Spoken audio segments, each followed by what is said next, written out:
Once again, President Obama's rhetoric simply does not match his actions.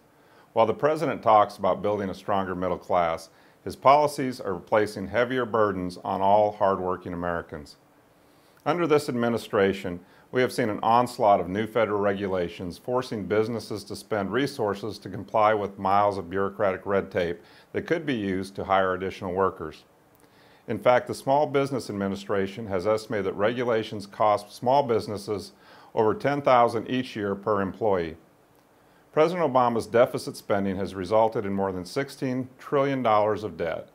Employers know that today's deficit spending will have to be paid for with tomorrow's tax increases.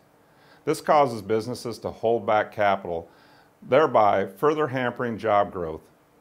The president has offered no credible plan to control government spending.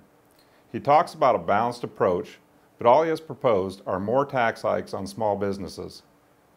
Soaring energy costs are not only hurting Tennesseans at the pump, they are increasing the cost of both the products we buy and the way we do business. But rather than support measures that would have an immediate impact on reducing energy prices, he chooses to appease his far-left liberal base by blocking common-sense domestic energy production. Specifically, the president refuses to allow the construction of the Keystone XL pipeline, which would bring oil to the United States from neighboring Canada. The Keystone XL pipeline would not only reduce our dependency on foreign oil, it would create thousands of good-paying jobs. Finally, we know that once the president's health care law is fully implemented, many businesses will no longer offer health insurance to their workers. This will lead to increased health care costs for the Americans who will be forced to purchase insurance on the government-run health care exchanges, but perhaps the group that will be hit the hardest by Obamacare is our seniors on Medicare, who will see a significant decrease in their access to care. I agree with the president that a thriving middle class is essential to America's economic growth.